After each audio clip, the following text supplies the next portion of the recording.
Right, good morning, everyone. I think we'll make a start. It's just after 11:30, so a few more people may join in as we get going. So I'd like to welcome you. I'm Pippa Langford. I'm the outgoing ORN co-chair, and I'm welcoming you to this special ORN webinar, which covers two things. It covers the ORN Success Awards, and it covers the announcement of our new ORN co-chair. I was minded to sort of say this is a bit like announcing the new James Bond, given the picture that we had on that opening slide. So not, yeah, just interesting that yeah, we've got somebody waiting in the wings, ready to take over. So what we're going to do this morning is, first of all, we're going to go through the announcement of the award winners.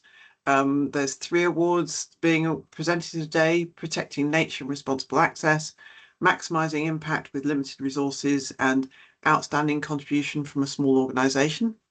I'll do a little bit of a reflection of 5 years as ORN co-chair, how it got to be 5 years, very interesting question. And then we'll have an introduction of our new co-chair, with a get to know you question and answer session, hopefully with James Nevitt, my current co-chair and the ongoing co-chair as well. So without further ado, but perhaps with a drum roll, let's move on to the announcement of the award winners. So we had 3 people we invited to be our judging panel, and I'd just like to say thank you very much to Taz, Tim, and Anita for all the work they put in reading through the submissions, and meeting and assessing those submissions.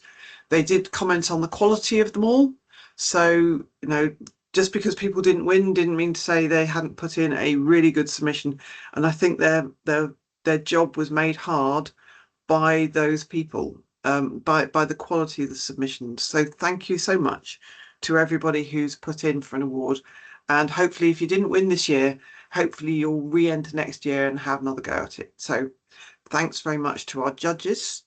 And if I can just reflect on the awards we've already given, we did a round 1 where we gave people awards at our in-person event at the in Northumberland. So the best project for enhancing health and wellbeing, Active Forests, went to Forestry England. Best practice for improving access and accessibility, the Centre for Outdoor Accessibility Training, Unlocking Nature Videos, went to Natural England. And the ORN Lifetime Achievement went to Tom Bindoff. And hot off the press, some additional news about Tom is he was recognised in the New Year's Honours list as well and received a British Empire Medal. So, this year you get an ORN award. Next year, perhaps you get noticed in the New Year's Honours list. So there you go. One step along the way.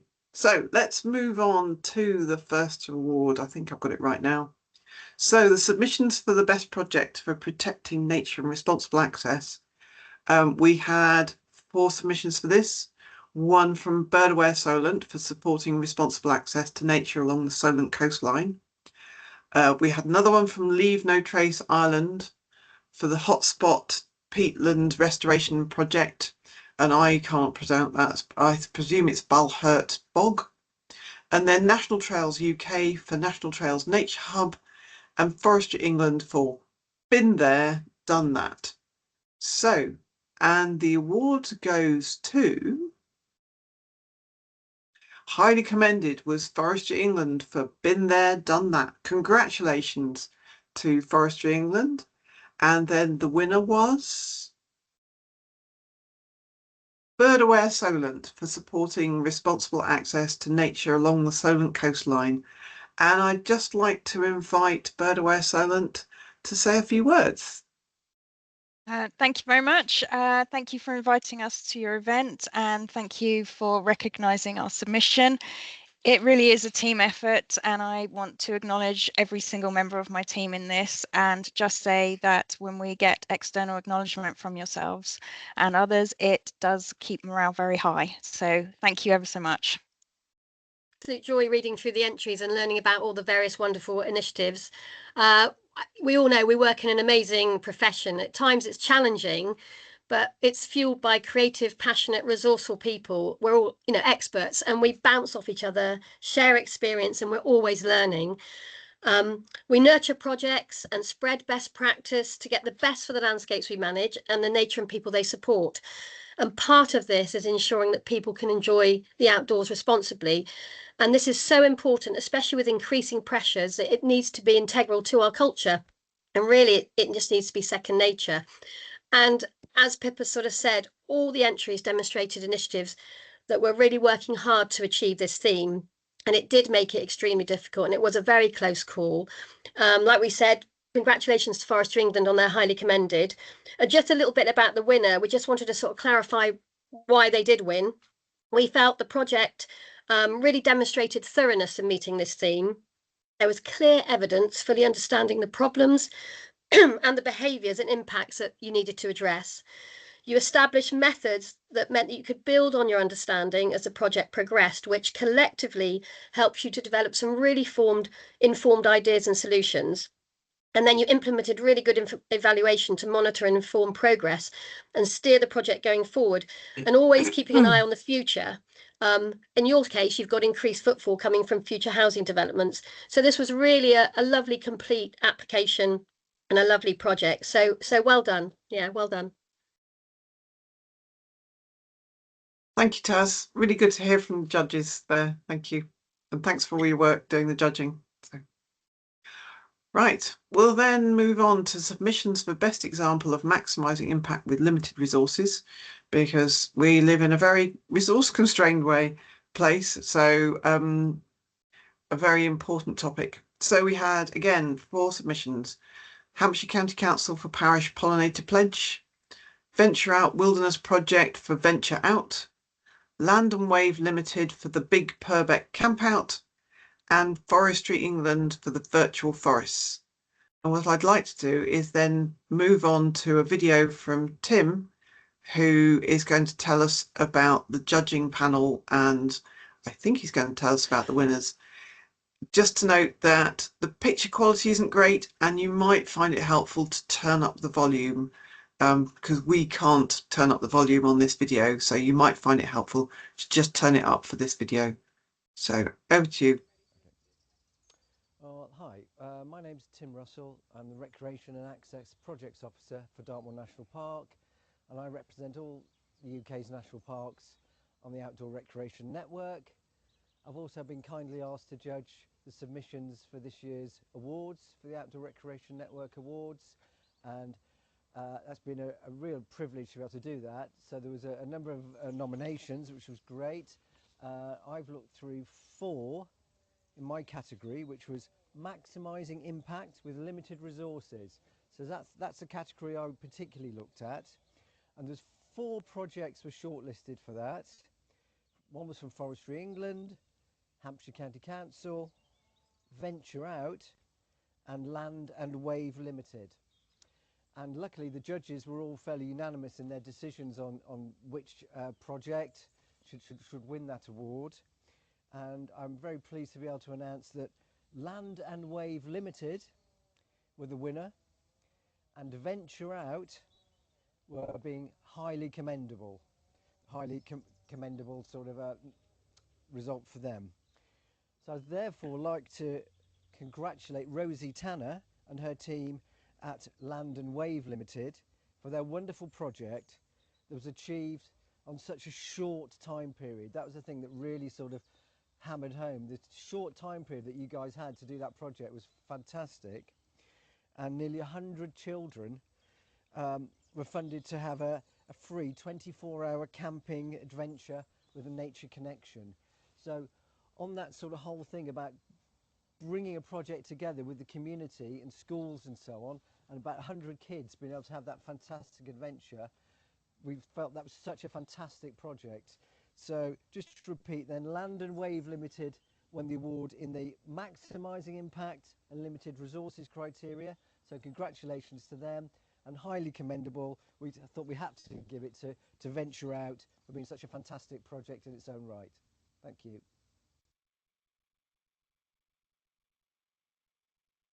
So apologies if you found it really difficult to hear. I must admit I was having to strain to hear that. So just to repeat, highly commended Venture Out Wilderness Project for Venture Out, and Land and Wave Limited for the big Purbeck camp out. So I think we have somebody from Land and Wave on the call. Hello. Yeah, it was a really good success, and it's the first year that we've actually ran it. So it was nice to just invite, allow those families to bring their children to our campsite, really, in the Purbeck, just a new adventure for them, and we're hoping that we run it again this year. Hopefully it'll be successful. So we're hoping to put that out in the next couple of months, and to our local schools and other schools within the area. So yeah, brilliant. Thank you. You're very welcome. Great to hear about it. And we will share that video with everybody who's on the call later, so that you can hear it properly. So hopefully you'll be able to turn the volume up. So yes, Great. Thanks very much. And great to see such a new way of doing things. So lovely to learn something new. So thanks very much, Jen. And congratulations again. So we move on to the last category, an outstanding contribution from a small organisation. So again, we just have a winner for this, and the winner I'll pass on to Anita to talk about the project and the winner. Anita, are you here? I am here. Hi everybody. Brilliant. And look, first of all, in praise of small organisations, right?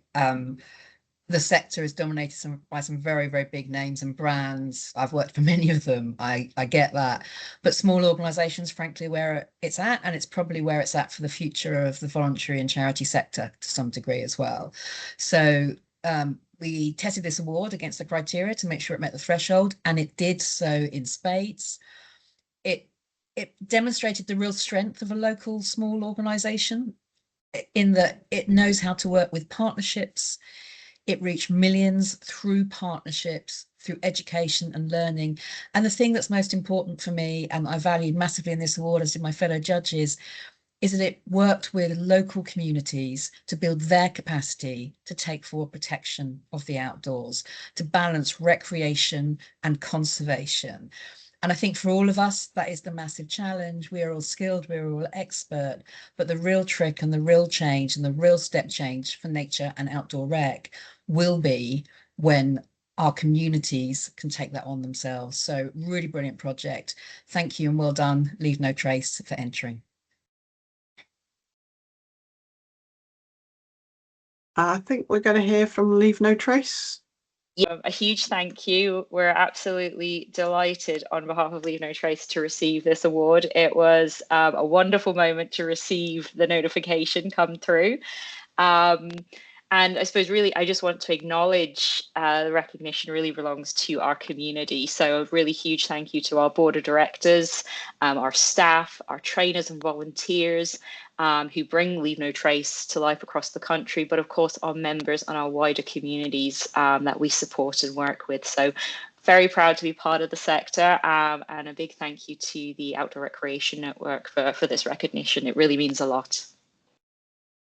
You're very welcome, Rachel. It was really good to see the submission, because yeah, a really innovative way of reaching lots of people by a very small organisation. So people might think Leave No Trace Ireland is a big organisation because it's got a big reach and is really obvious and present in lots of places. So congratulations on being able to do that and still be such a small organisation. So a lesson for us all that we don't have to be big to do some fabulous things.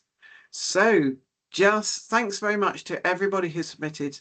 Thank you very much again to our judges, and congratulations to those who were highly commended and winners, and thank you to everybody who submitted, because maybe next year you'll get another award. So just rolling into 2026. The award categories are improving access and accessibility, enhancing health and well-being, managing climate change impact, maximising impact with limited resource, protecting nature and responsible access, and research making an impact, outstanding contribution from a small organisation, and a lifetime achievement award, which you don't nominate yourself, somebody else nominates you. So if you know people who are doing fantastic work, please nominate them. So we will award those in person at the 2-day masterclass on the 29th to the 30th September at Tidworth Garrison Theatre, Wiltshire. Please put those dates in your diary. It is going to be a fantastic masterclass.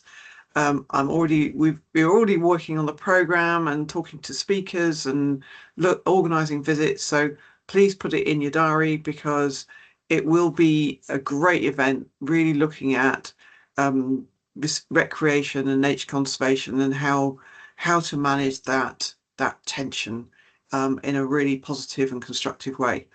So just a shout out for that, and a kind of diary tag. So just before we move on to, I was about to say the person's name.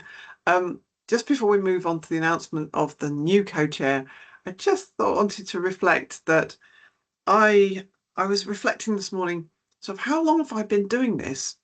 And Elizabeth reminded me that, you know, we Bridget Hall and I started as co-chairs back in September 2020, and that when we stepped up to be co-chairs, we thought we were only going to be doing it for about 6 months until COVID was over, and then we thought we'd go back to having an ordinary chair.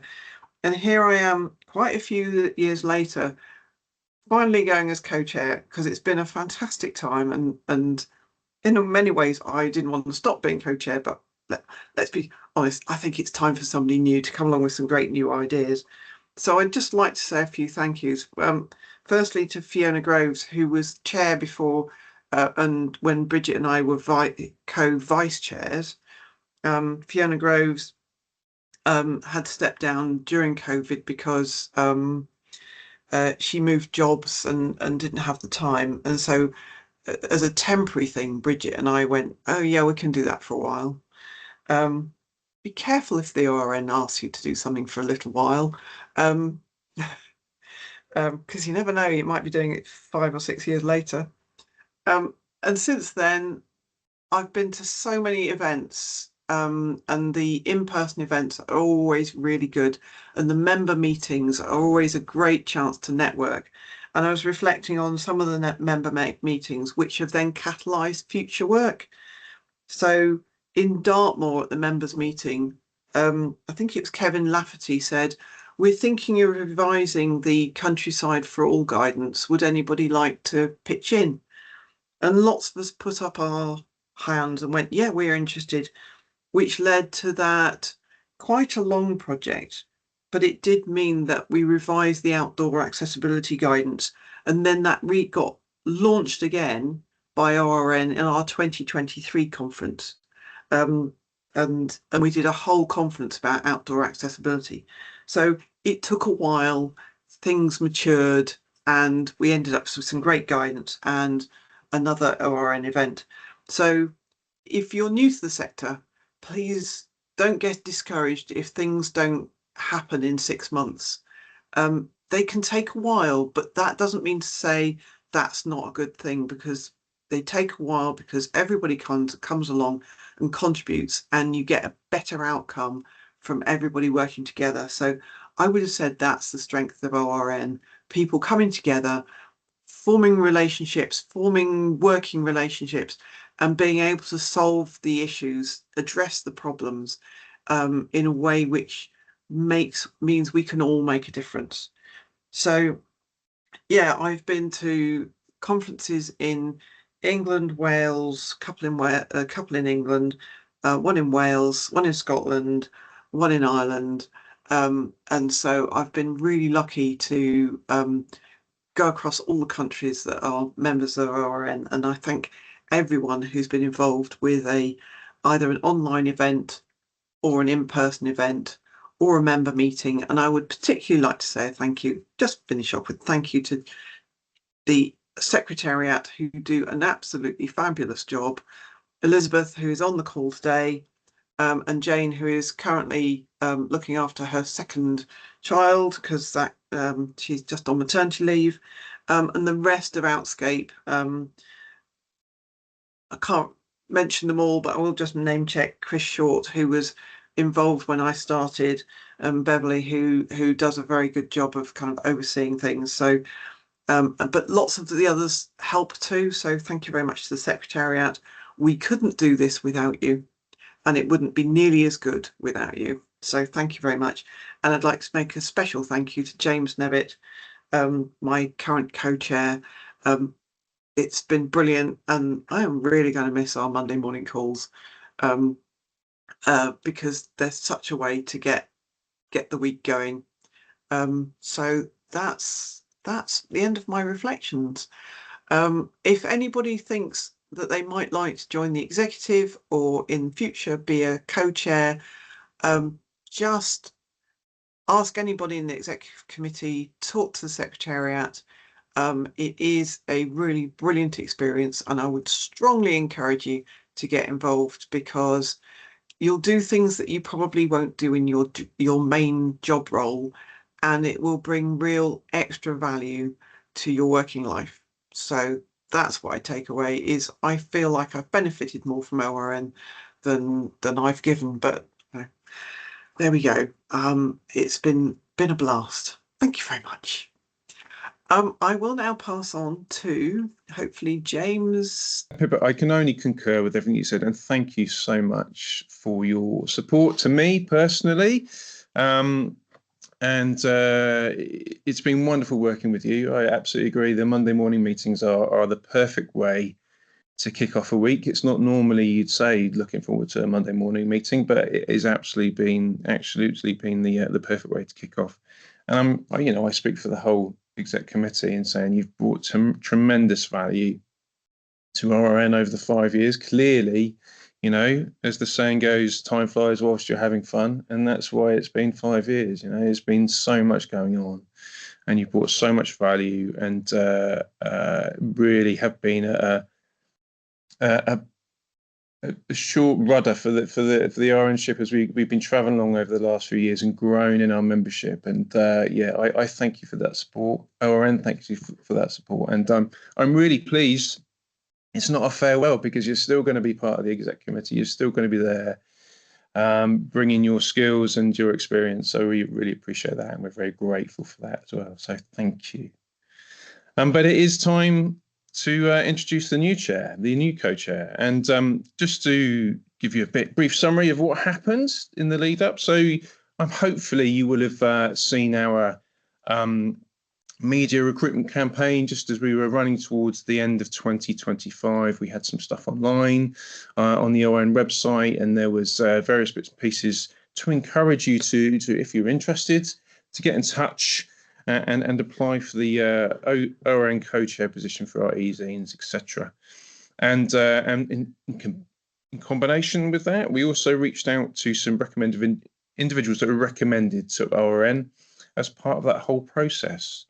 And this led to three interviews with three very strong candidates just before December. We sat down on the 18th of December and had some fantastic conversations with three fantastic candidates.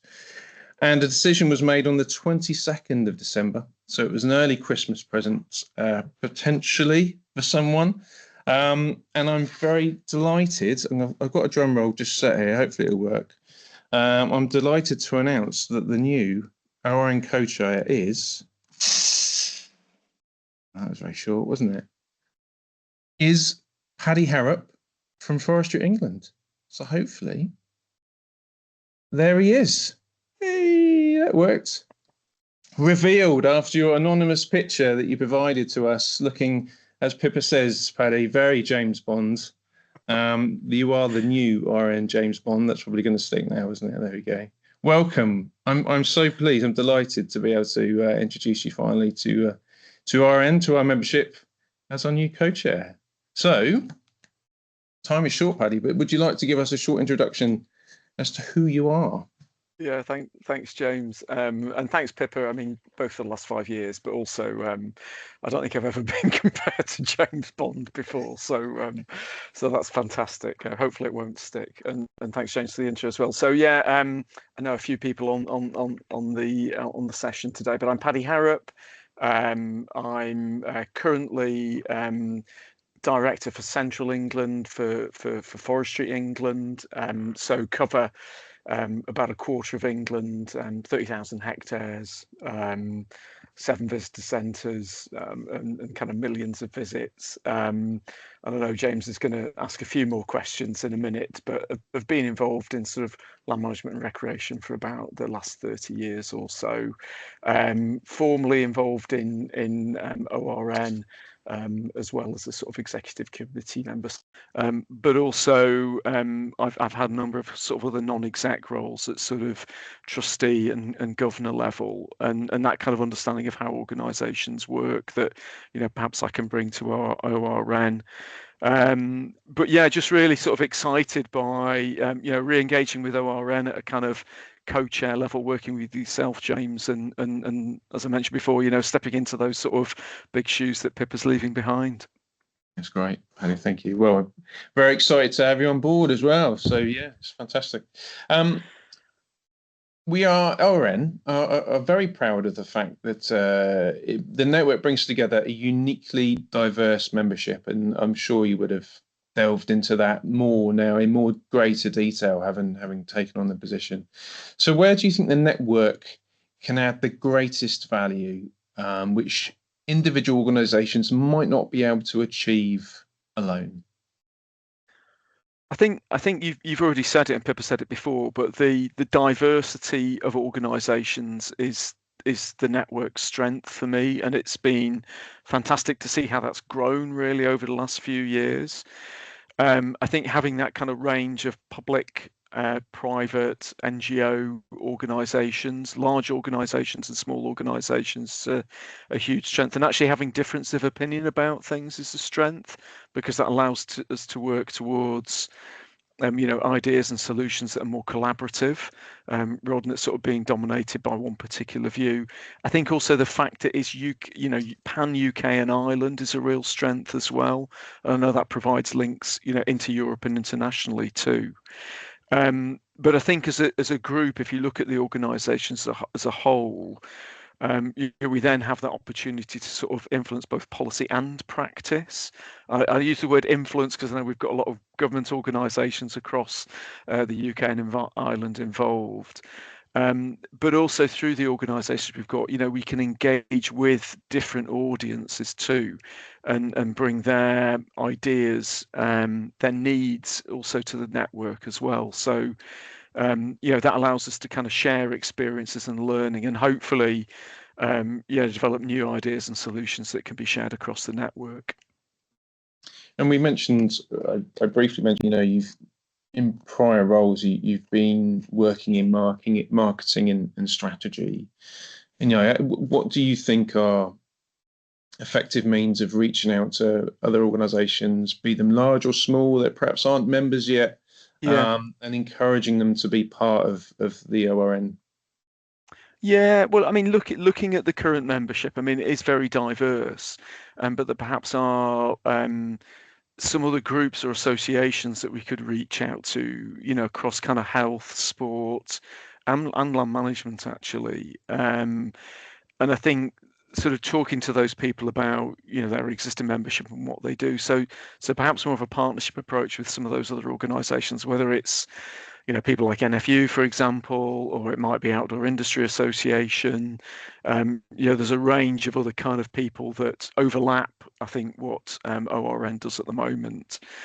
In terms of members, I think, you know, thinking about and talking to members about what value we can add for them. So that might help to identify perhaps gaps in membership where we're not fulfilling needs, but also those existing members and how we can, you know, as a sort of network, provide more value to them. So what is it that they need from the network? So I think there is quite a lot to think about there. Absolutely. And touching on that point, I mean, if you are sat there watching and you've got any ideas, recommendations, etc., as about your membership with ORN, then please do not hesitate to get in touch with our secretariat, because all of that information is really, really useful for us as we continue to grow and develop the network, develop ORN. So please do get in touch. So looking ahead, Paddy, what will be, do you think, your top priorities for ORN over the next couple of years as we continue to deliver the 25 to 28 action plan? Yeah, so I mean, already talked about some of this, but I think, growing the value of the network to its members is kind of really important. Reaching out to a kind of wider constituency, I think, is a place I'd like to explore. I think the existing action plan is really good. So just making sure that, I help us to focus on delivering that. I think there's a kind of danger of sort of, new co-chair trying to do something different, but actually it is a really good plan as it stands. So making sure that we are delivering that is really important. I think as a network, just making sure that we're championing sort of access for everybody, in a way that obviously sort of protects the natural environment and, delivers value to sort of communities who are in those spaces as well. And just really making sure that we've got a kind of resilient ORN, in 2 or 3 years' time, that's hopefully a little bit bigger, more diverse, and delivering that value back to members. You've touched upon engagement a little bit there. Are you someone who likes to be in a position where you can talk face to face and chat to people and see and gather thoughts, ideas? Yeah. Definitely, yeah. I mean, one of the things I'd really like to do in the first few months in the role is speak to some members one-to-one. When we can do that in person, that's good. I mean, obviously, online really helps in terms of being able to reach more people more easily. And I'm very comfortable speaking to people online, but yeah, some in-person contact would be good as well. And just spending a bit of time, meeting the executive meeting individual members, and particularly some of the smaller organisations, and finding out a little bit more about them would be is really important in those first few months. Yeah, excellent. It's certainly something that I think we've had what we've called a buddy system with our network members, where we try to engage on a one-to-one basis to make sure that our members feel like they are getting everything they can out of their membership. And this is certainly a point in time where we can look at reviewing that, revitalising that. And so, yeah, please do expect everyone listening. Hopefully, we'll reach out to you relatively soon. So either you'll be speaking to Paddy or somebody else across the exec committee. So just to make sure we can talk about membership value, etc. And if we can do some meetings without rooms, people on this call work and live and manage in some really lovely places. So anybody who fancies a walk or a bike ride might get towards the top of the list, James. Yeah, absolutely. Totally agree. And just, I don't know if we mentioned at the start, where are you based, Paddy? Just remind everyone. So I cover an area from Milton Keynes to Preston, if folk can imagine that kind of area. My kind of home base is just outside York, on the edge of the Hoardian Hills. So I live in a really beautiful place, part of England. There you go. Well, if you're close, then yeah, do reach out. Give me a shout. Perhaps we can arrange some face-to-face meetups. That'd be fantastic. As we've touched upon the diversity of our membership, and of course, because of that diversity, our members will vary hugely in size and capacity from an organisation perspective. So, as co-chair, how do you hope to balance our members' perspectives while keeping that momentum and focus on delivering our action plan? Yeah, well, I think first of all, sort of getting to know people, as we've just said, is going to be really important. I think making sure that when we have meetings like this or in-person meetings, that they are places where people can express, their views, their organisation's views, and that we're open about where there are differences. We've got land management organisations, access organisations, policy organisations, so there will be differences. So I think recognising that and then working towards solutions together is really important. And sometimes there might be different priorities in different places, and we need to be able to recognise that. We've got a good executive, which is already quite diverse, and I think there was a call a little bit earlier that if more people want to, executive members want to join the executive, then to have a chat with either yourself or Pippa or myself, really happy to do that. I think I can also bring, sitting on other boards has been a really interesting experience as a place where, it's really important to challenge. So, finding ways to be able to do that aren't conflict based. They're about making sure that we've got those different opinions on the table, and really keen that happens at the executive committee meetings as well, James.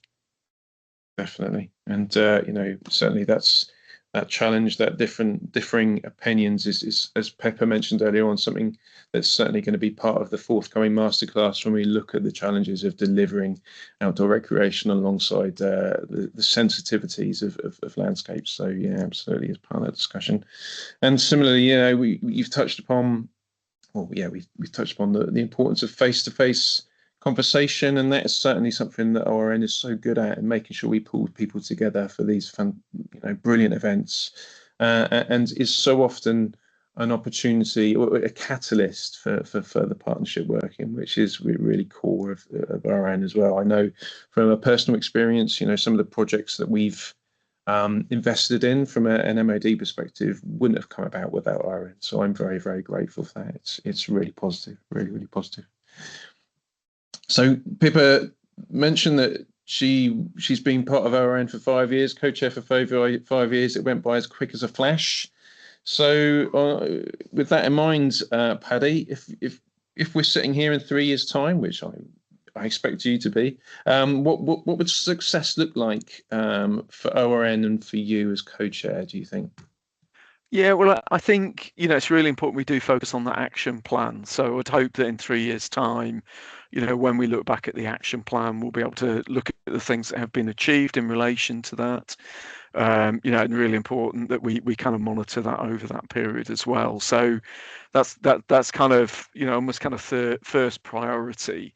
But part of that is obviously a thriving network, which with I think, hopefully more connections and more members as well.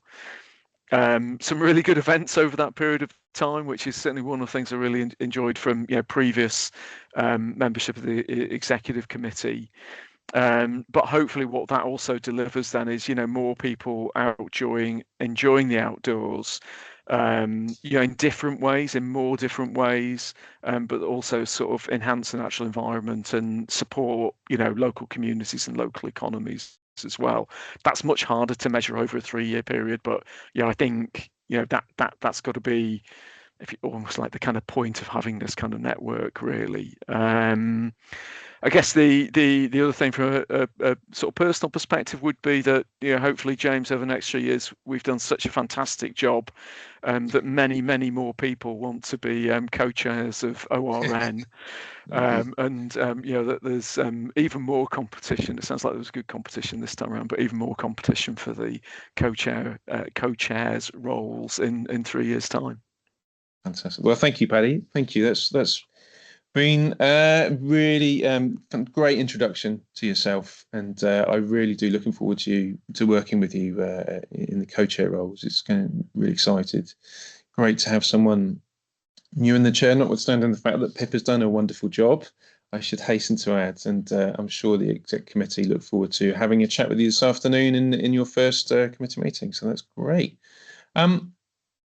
If you do have any questions that you'd like to ask Paddy post event, please throw them in the chat bar or get in touch with Elizabeth, and we'll share them over. So thank you for your time. Thanks for your chat, Paddy, and I'll speak to you later on. Thanks, Pippa. Over to you. Just before you go, just a reminder, we've got some upcoming events. We have an academic research group meeting on Wednesday, the 18th of February. So if you're interested in that, please log in to go to that. And a shout out for the masterclass this year, 28th to the 30th of September. We're going to have a great time in Wiltshire. We might see a few old stones there. I do believe there's some big old stones there, and we might go and see them. But we're certainly going to go and see a lot of recreational impacts, some of which you probably have never seen before. So, and we'll be talking about that as well, about how to manage them. So thank you very much to everybody for coming. And just a reminder that the ORN website has lots of old resources on it. a really rich source of information. I was having a look at it again this morning and thinking there is just so much there of interest. So if you've got a new problem, my tip for you, before as I leave being co-chair, is have a look at the ORN website, because there's probably a whole bunch of really good stuff on there that you can get up to speed with really, really quickly, and then you'll be ready to go and bring a lot more value to your job. So thank you very much, everybody. And I think it's time to go and have some lunch. Thank you.